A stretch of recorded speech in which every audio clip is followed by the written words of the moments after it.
Voilà, gloire à Dieu. Nous sommes heureux d'être aujourd'hui assemblés pour ouvrir la parole du Seigneur dans un sujet qui m'interpelle beaucoup.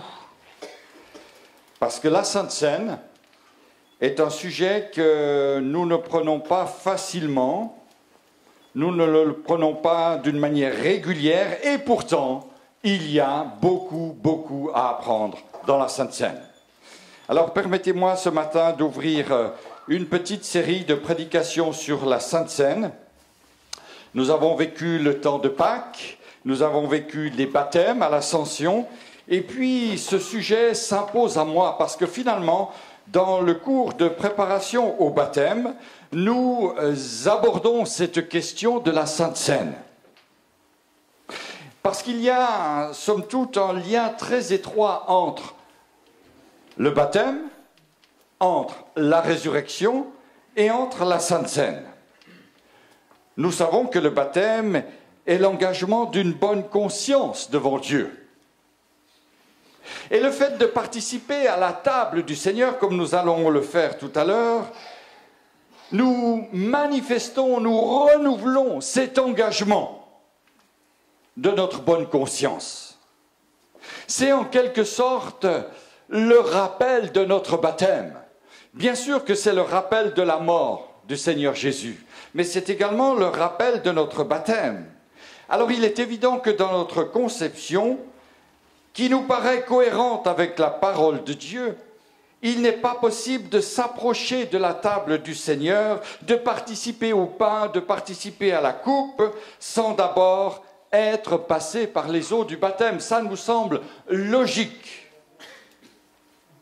Car au moment de participer à ce pain et à ce vin, nous devons, bien sûr, avoir déjà pris un engagement antérieurement, puisque nous le rappelons. Mais enfin, nous laissons cela à, somme toute, la libre appréciation de chacun. L'Église n'est pas là pour censurer, pour casser, pour détruire. Nous sommes simplement là pour poser certaines bases, afin que le peuple de Dieu puisse grandir, puisse vivre la Sainte Seine comme une bénédiction. Alléluia. Et la Sainte Seine, le repas que nous allons partager, mes frères, mes sœurs, mes amis, est une réelle bénédiction. La Sainte Seine nécessite une éducation, nécessite un approfondissement, nécessite un apprentissage. Pas simplement la compréhension de la doctrine ou de l'histoire, mais également un approfondissement en ce qui concerne notre position, notre attitude lorsque nous prenons la Sainte Seine. Ou plutôt, un nouvel apprentissage, une nouvelle éducation dans la façon dont nous nous approchons de Jésus. Parce que dans la Sainte Seine, nous nous approchons de Jésus. J'aimerais tout de suite dire ici que la Sainte Seine ne doit pas être considérée comme un devoir, comme quelque chose d'obligatoire. La Sainte Seine ne doit pas être quelque chose qu'on doit absolument accomplir. Si une fois il y a un culte qui n'a pas de Sainte Seine, pour raison X, Y et Z, nous n'allons pas perdre notre salut, mes frères et mes sœurs. Mais réjouissons-nous de pouvoir participer à ce repas dimanche après dimanche.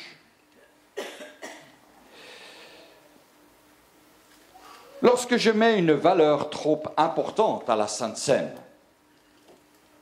lorsque je me fixe sur le pain et sur le vin, et non pas sur Jésus, la Sainte Seine devient pour moi un sacrement. Et j'aimerais ici introduire ce thème avec cette question, somme toute que nous devrions tous nous poser: la Sainte Seine est-elle toujours sainte? Dans ma vie, dans votre vie, dans la vie de l'Église, la Sainte Seine est-elle toujours distribuée d'une manière sainte? Est-elle toujours prise de manière sainte?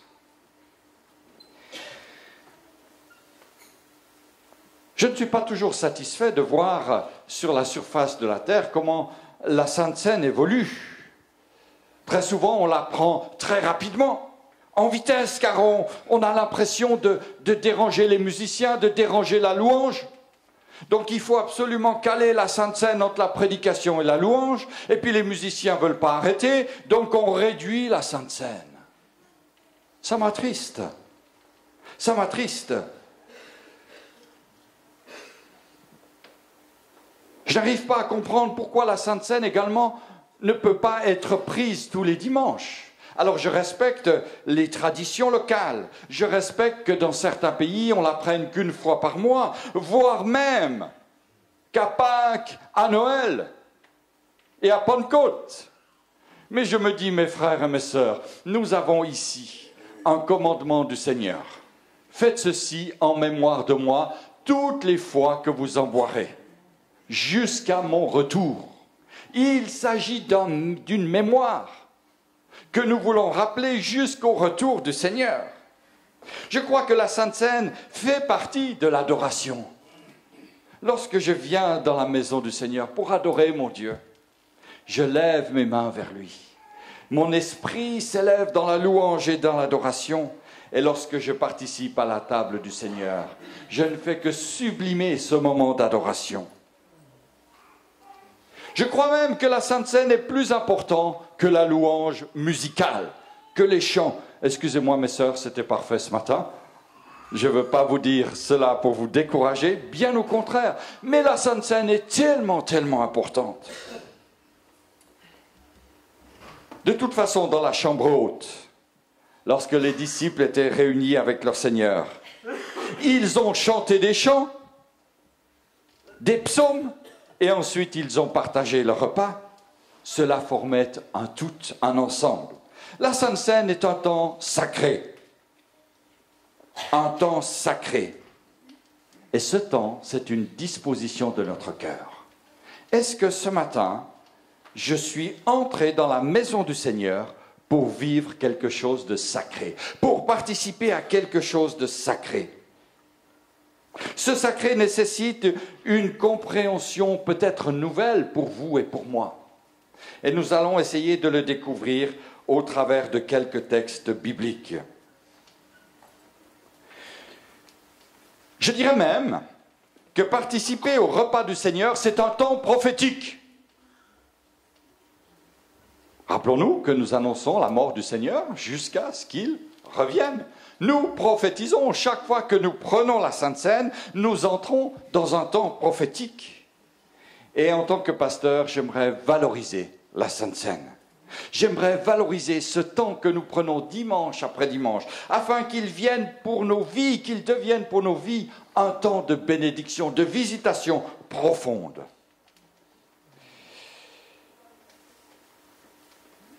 J'aimerais vous inviter à ouvrir vos Bibles dans le seul évangile qui ne parle pas de la Sainte Seine. Matthieu, Marc, Luc parlent les trois de la Sainte Seine. Jean n'en parle pas. Mais il parle de l'esprit de la Sainte Seine. Évangile de Jean, chapitre 6, à partir du verset 48. Évangile de Jean, chapitre 6, à partir du verset 48. Jésus dit, « Je suis le pain de vie. Vos pères ont mangé dans le désert et ils sont morts. C'est ici le pain qui descend du ciel, afin que celui qui en mange ne meure point. Je suis le pain vivant qui est descendu du ciel. Si quelqu'un mange de ce pain, il vivra éternellement. Et le pain que je donnerai, c'est ma chair, que je donnerai pour la vie du monde. » Là-dessus, c'est le verset 52, les Juifs disputaient entre eux, disant, « Comment peut-il nous donner sa chair à manger ?» Jésus leur dit, en vérité, je vous le dis, si vous ne mangez la chair du Fils de l'homme et si vous ne buvez son sang, vous n'avez point la vie en vous-même. Celui qui mange ma chair et qui boit mon sang a la vie éternelle, et je le ressusciterai au dernier jour. Car ma chair est vraiment une nourriture, et mon sang est vraiment un breuvage. Celui qui mange ma chair et qui boit mon sang demeure en moi et je demeure en lui. Comme le Père, qui est vivant, m'a envoyé et que je vis par le Père, ainsi celui qui mange vivra par moi. C'est ici le pain qui descend du ciel. Il n'est pas comme vos pères qui ont mangé la manne et qui sont morts. Celui qui mange ce pain vivra éternellement. Alléluia. Ça me réjouit, mes frères et sœurs. Celui qui mange le pain, celui qui mange le corps de notre Seigneur, celui qui boit le vin, vivra éternellement. Parce que Jésus a dit, je suis le pain de vie. Quelques pensées donc à la suite de cette lecture. La Sainte Seine, c'est un temps sacré. Ici, dans Jean 6, Jean ne fait pas de description de la Sainte Seine. Vous l'avez lu, vous l'avez entendu. Il nous donne l'esprit qui passe au travers de ce moment de Sainte Seine. Et je crois, mes frères et mes sœurs, que chaque fois que le pain et le vin passent au milieu de nous, l'esprit est en train d'agir. Cela réjouit nos cœurs. Vous êtes peut-être fatigués, chargés, abattus ou dans la joie, quoi qu'il en soit, lorsque le pain passe, lorsque vous prenez le pain et le vin, il y a comme une œuvre de l'esprit qui s'accomplit dans chacun d'entre vous. Alors ces paroles nous font comprendre pourquoi la Sainte Seine nous demande une éducation, un apprentissage, peut-être une nouvelle révélation. Je n'ai pas du tout la prétention de vous enseigner quoi que ce soit. J'ai une responsabilité de berger que je partage avec mes frères anciens. Merci mes frères. Et lorsque le peuple de Dieu a besoin d'apprendre quelque chose, je crois qu'il est important de l'apporter. Ces paroles doivent donc nous faire comprendre ce que Dieu attend de nous. Parce que finalement, lorsque l'on participe à ce repas, Dieu attend quelque chose de nous. C'est un temps exigeant. D'ailleurs, les disciples, si vous prenez le verset 60 de ce même chapitre de Jean, chapitre 6, plusieurs de ses disciples, après avoir entendu dire « Cette parole est dure, qui peut l'écouter ?» Peut-être qu'à la fin de ce message, vous direz ben, « Le pasteur est dur, moi je ne peux plus l'écouter. » Que le Seigneur nous donne un esprit pour comprendre ce que le Seigneur attend de nous. Et après avoir dit cela, cette parole est dure, qui peut l'écouter? Les hommes qui ont suivi Jésus l'ont quitté. Et Jésus va se tourner vers ses disciples en leur disant, verset 67, « Et vous, ne voulez-vous pas aussi vous en aller ?» Et Simon-Pierre lui répondit, « Seigneur, à qui irions-nous? Tu as les paroles de la vie éternelle. » Alléluia. La Sainte Seine, c'est une doctrine sacrée. C'est un moment sacré. La Sainte Seine, c'est un temps sacré. Et la Sainte Seine doit occuper une position centrale dans le culte. Oh, je ne dis pas de la mettre au sommet, comme l'apogée, mais elle doit occuper une centrale, occuper une place centrale. Elle ne doit pas être reléguée à une activité de religion. La Sainte Seine, c'est un acte d'adoration.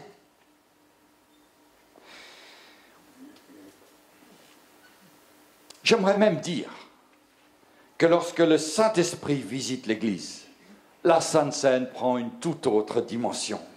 Lorsque le Saint-Esprit touche des cœurs, la Sainte Seine prend une toute autre dimension. Et nous sommes des hommes et des femmes de l'Esprit de la Pentecôte. Oh, je sais, nous n'avons rien inventé. Nous avons simplement retrouvé ce que l'Église primitive avait reçu. Une puissante visitation de Dieu. Et c'est ma prière. chaque fois que le pain et le vin passent, que le Saint-Esprit puisse toucher nos cœurs, que le Saint-Esprit puisse relever, que le Saint-Esprit puisse consoler, que le Saint-Esprit puisse libérer. Je dirais même, pour l'avoir vécu ici à Montbriand, un jour, lorsque le pain et le vin ont passé dans les rangs, un homme a été guéri. Alléluia! Miraculeusement guéri en prenant le pain et le vin. Pas de yama-yama, hein? Simplement le pain et le vin qui courent. Et là, le Saint-Esprit a touché son corps. Il a été guéri. Il y a donc 4 dimensions à cette doctrine du sacré, à cette doctrine sacrée du repas du Seigneur, de la Sainte Seine. Dans le livre du prophète Malachie, nous allons prendre ce texte, livre du prophète Malachie. Nous allons ouvrir nos Bibles. C'est un texte assez important. Livre de Malachie, c'est donc le dernier livre de l'Ancien Testament. Il vient un petit peu comme une conclusion à l'Ancien Testament. C'est un livre que j'aime beaucoup, Malachie. Malachie, premier chapitre, verset 6. Nous trouvons ici l'histoire qui porte comme titre dans ma Bible « Les sacrifices entachés ». Verset 6. « Un fils honore son père et un serviteur son maître. Si je suis père, où est l'honneur qui m'est dû? Si je suis maître, où est la crainte qu'on a de moi? Dit l'Éternel des armées. À vous, sacrificateurs qui méprisez mon nom et qui dites « En quoi avons-nous méprisé ton nom ?» Verset 7. « Vous offrez sur mon autel des aliments impurs. Et vous dites « En quoi t'avons-nous profané ?» C'est en disant « La table de l'Éternel est méprisable. »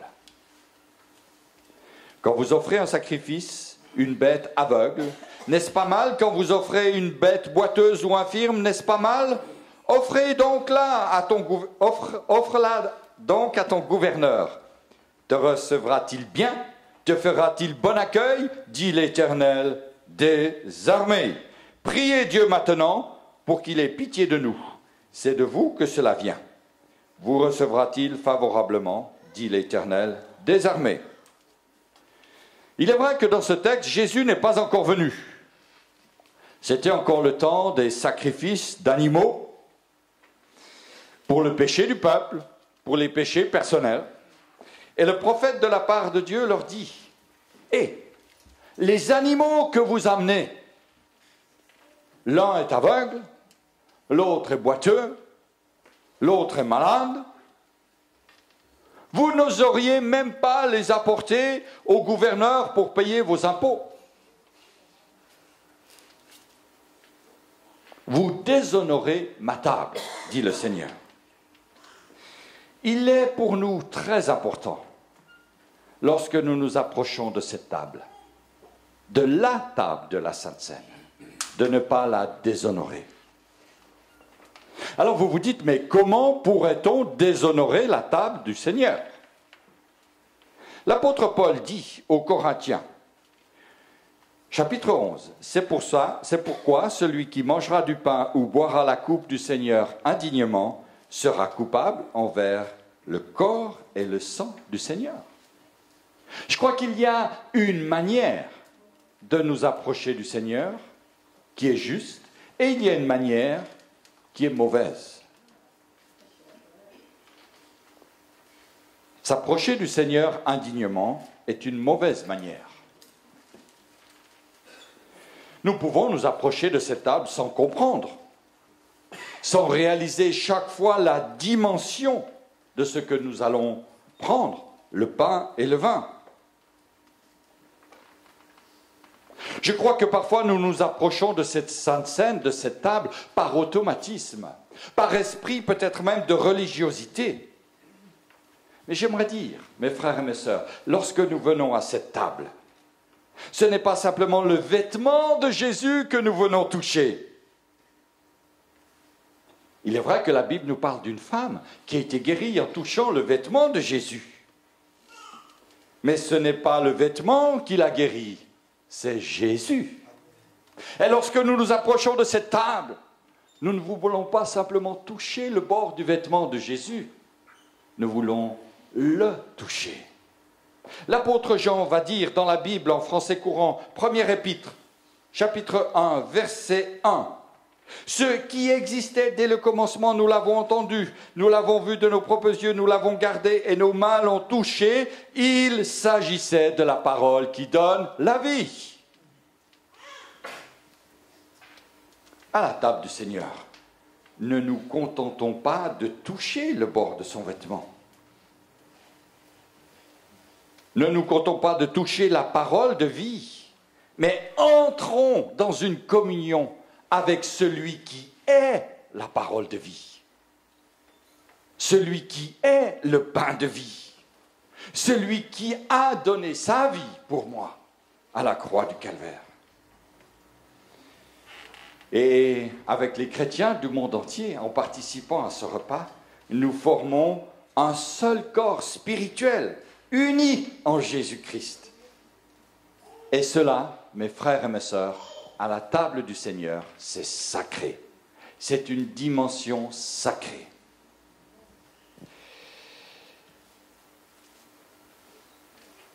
La simplicité. Quoi de plus simple que cette table? Quoi de plus simple que du pain? Quoi de plus simple qu'une coupe remplie du fruit de la vigne? Pourtant, nous devons réaliser que sur cette table, ici, maintenant, présentement, dans ce moment même, dimanche 14 avril 2013, à 11h14, il y a ici les cadeaux les plus merveilleux que Dieu peut nous faire. Ce repas est simple, parce que Jésus s'est dépouillé. Il a donné sa vie, et nous-mêmes, quand nous venons à la table du Seigneur, notre attitude doit être simple, mais respectueuse. Ne soyons pas dans un comportement religieux. Nous drapons de toutes sortes de protocoles et de façons de faire, où nous imposons certaines conditions qui vont bien au-delà de ce que nous demande la parole de Dieu. Que nous puissions venir à cette table avec un cœur simple pour prendre ce simple pain et cette simple coupe qui représente le sacrifice sacré, le saint sacrifice de Jésus-Christ. Chaque fois que nous serons simples, nous donnerons ainsi la place pour que le Seigneur puisse grandir en nous. Alléluia. La communion, très importante. Il y a une valeur de communion. Pas simplement une communion avec le Père, mais aussi une communion entre nous tous, avec les frères, avec les sœurs.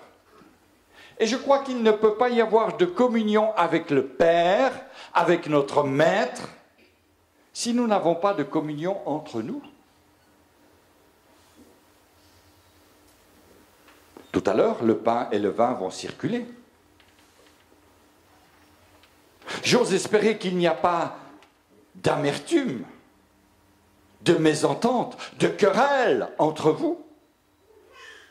J'imagine que le Seigneur ne va pas bénir ceux et celles qui auraient une amertume dans le cœur, qui ne seraient pas en paix. La Bible lui dit, va te réconcilier avant de présenter ton offrande. Nous pouvons prendre, je crois, tous les morceaux de pain qui seraient là. La bénédiction ne vient pas parce que nous mangeons, parce que l'Église aurait donné le pain et le vin, mais la bénédiction vient quand nous nous approchons du Seigneur avec un cœur sincère, un cœur ouvert à la grâce de Dieu.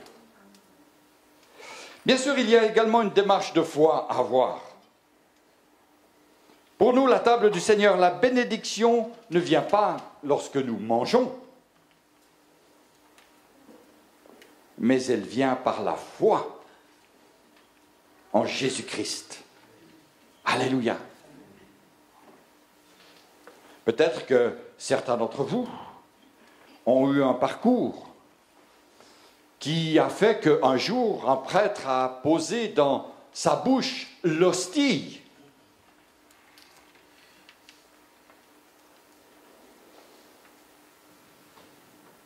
Permettez-moi de dire que cette manière de faire n'est pas juste. Je n'en trouve pas l'explication biblique. Priver les fidèles du vin, je n'en trouve pas l'explication biblique. Néanmoins, mes frères et mes sœurs, ne prenons pas la Sainte Seine n'importe comment. Il y a une dimension sacrée et notre foi est examinée par le Seigneur. Dans le monde, je crois que le mot sacré n'est pas utilisé. Par contre, lorsque nous parlons de la Sainte Seine, nous ne pouvons que dire elle est sacrée.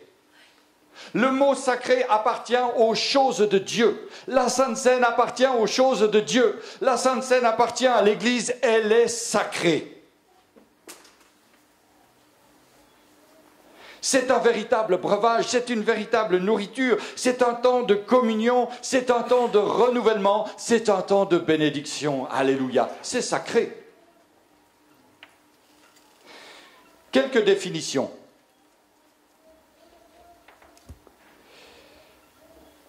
Le mot Sainte Seine vient du latin cena qui veut dire repas du soir. Il est employé uniquement dans le domaine liturgique et dans le domaine religieux. Et dans le Nouveau Testament, on trouve d'autres expressions. La table du Seigneur, le repas du Seigneur, la fraction du pain. Bien sûr, il faut comprendre que lorsque les disciples se réunissaient dans les maisons, et le livre des Actes nous en parle abondamment, ils rompaient le pain. Mais je crois qu'il y a quelque chose de particulier que nous devons souligner. C'est que la Sainte Seine n'est pas un sacrement. C'est une ordonnance. Il y a une différence entre un sacrement et une ordonnance. Le fait de recevoir dans la bouche une hostie était un sacrement, est un sacrement, selon la théologie, la doctrine de l'Église catholique. Mais le fait de participer à la Sainte Seine, c'est un privilège, c'est un commandement.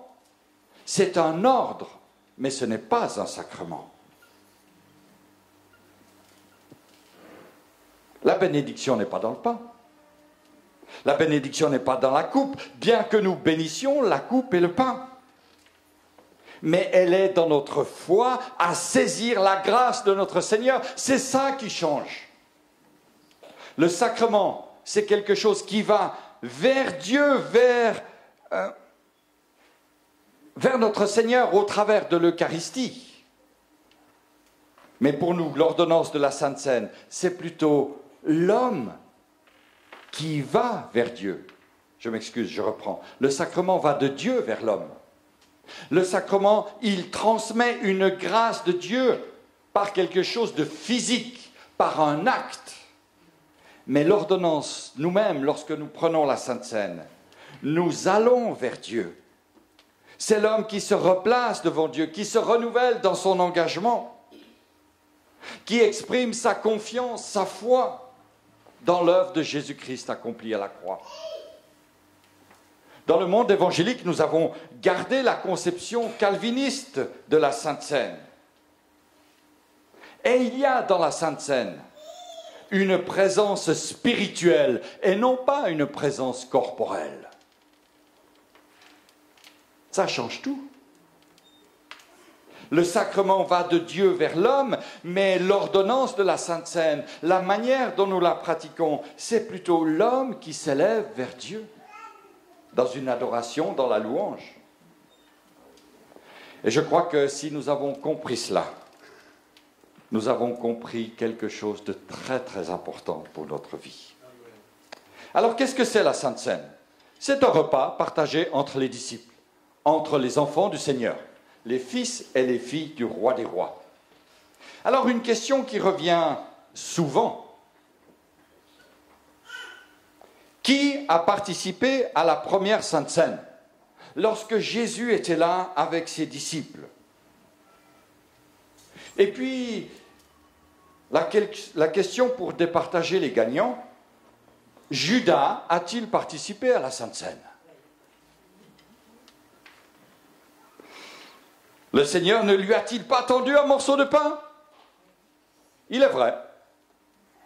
Mais replaçons, si vous le voulez bien, cette action dans son contexte, et je peux accepter que certains comprennent que Judas a pris la Sainte Seine.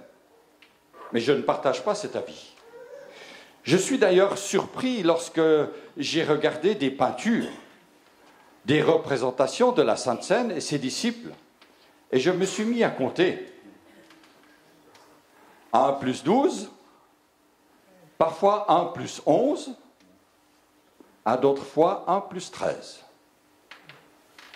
à ne rien y comprendre.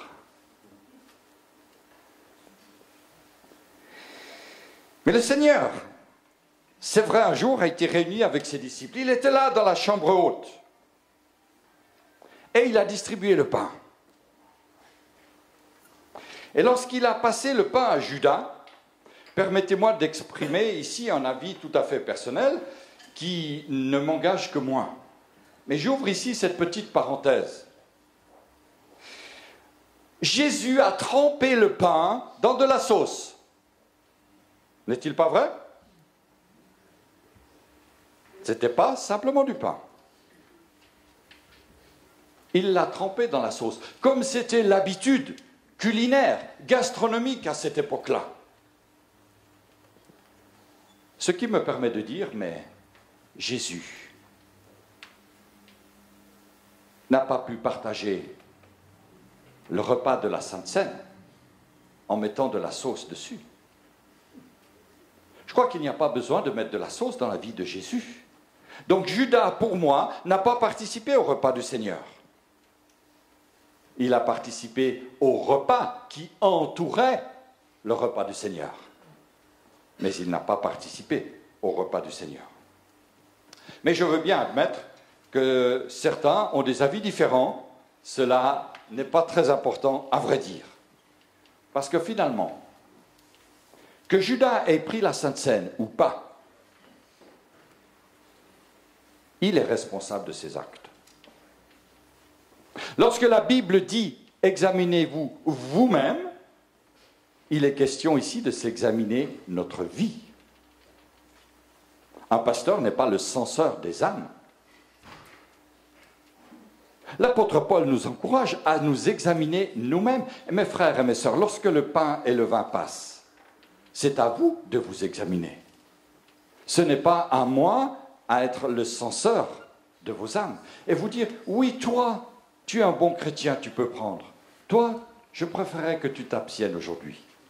Nous parlerons d'ailleurs ultérieurement de la manière de prendre la Sainte Seine. Ici, ce n'est qu'une petite introduction que je donne. Donc, il n'est pas absolument certain que Judas ait pris ou n'ait pas pris la Sainte Seine. Par contre, ce qu'on est sûr, c'est que c'était un repas partagé entre les disciples. Du pain rompu, la coupe remplie du fruit de la vigne. Alors, je ne m'arrêterai pas sur le fruit de la vigne, jus de raisin ou vin. Ne m'attendez pas au contour, il n'y aura pas de contour, même si j'ai une pleine conviction sur la nature fermentée de ce breuvage. De toute manière, le problème n'est pas dans le pain noir ou blanc, azime ou avec le vin. Le problème n'est pas dans le fruit de la vigne, vin ou jus de raisin sans alcool. Mais c'est dans notre cœur qu'il y a non pas le problème, mais la solution. Comment est-ce que je reçois ce pain et ce vin? Et puis, dans certains pays, il n'y a ni jus de raisin ni vin. On prend la Sainte Seine avec ce qu'on a, du sirop, de grenadine. Ce n'est pas important. En tout cas, ce pain rompu et cette coupe remplie du vin du fruit de la vigne sont présentés au Père. Et que dit Paul dans 1 Corinthiens 11, verset 24? Faites ceci en mémoire de moi. Faites ceci en mémoire de moi, par 2 fois. Et puis il ajoute au verset 26, vous annoncez la mort du Seigneur jusqu'à ce qu'il revienne. Il y a donc l'attente du retour. Ah, c'est dommage que l'on oublie souvent cette deuxième partie et qu'on se concentre sur la première partie du verset. Jésus dit jusqu'à ce que je revienne. Alléluia.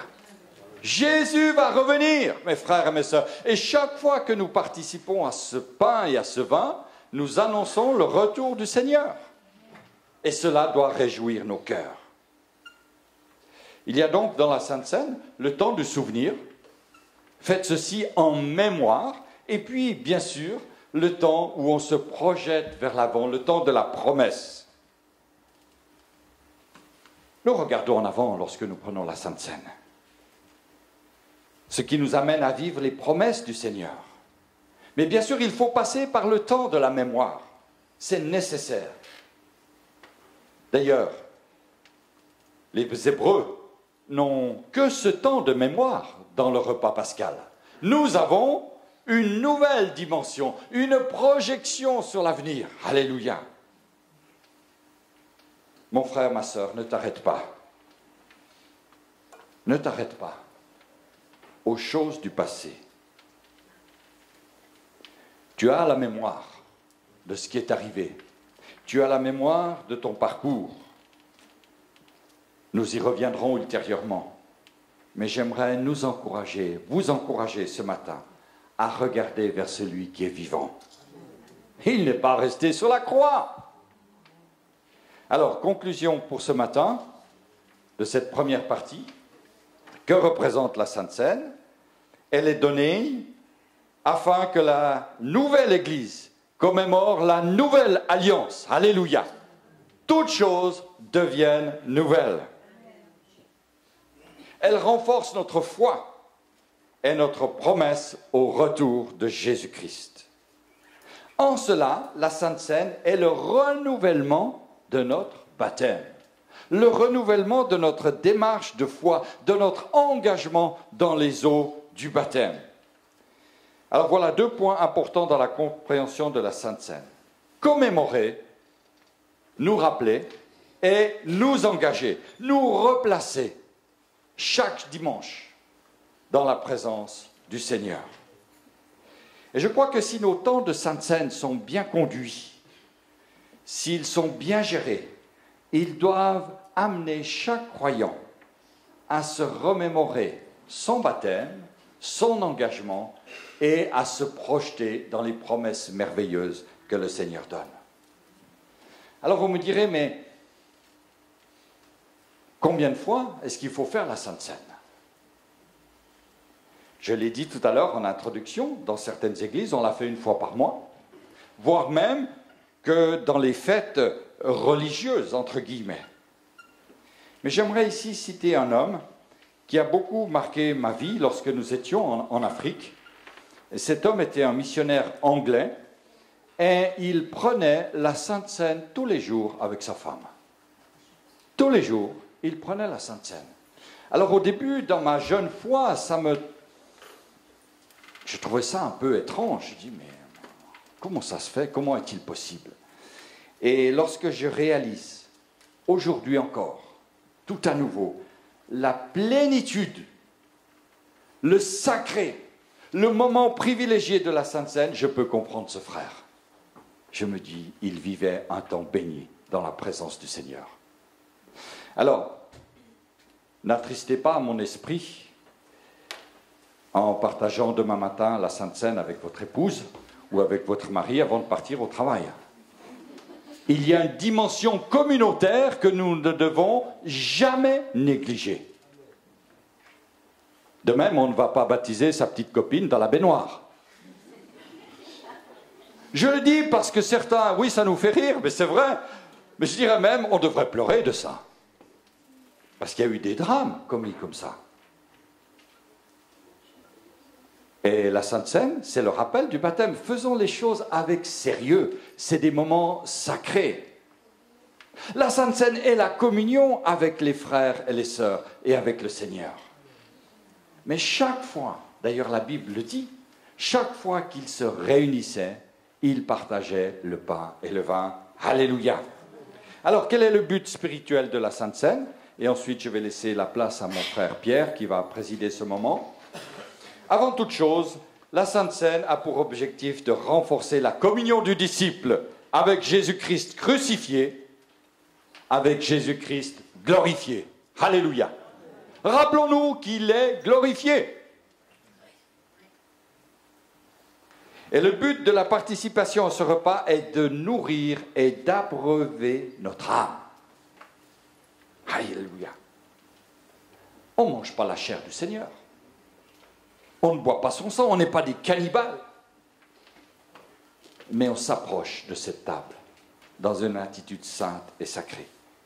Alors la prochaine fois, nous aborderons le sujet de la doctrine de la Sainte Seine et plus particulièrement de la valeur du pain et du vin. C'est des valeurs différentes. Nous partagerons les paroles que le Seigneur Jésus a dites lorsqu'il a institué la Sainte Seine. Et puis nous verrons les conséquences positives à prendre le repas du Seigneur. Alléluia.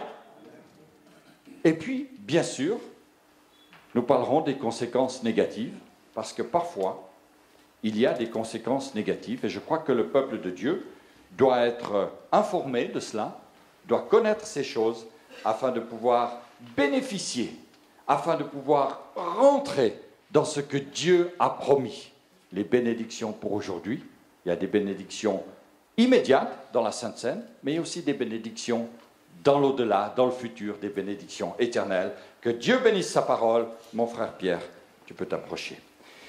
Seigneur, merci de nous préparer maintenant à participer à ce repas. Nous voulons, Seigneur, nous placer les uns et les autres devant toi.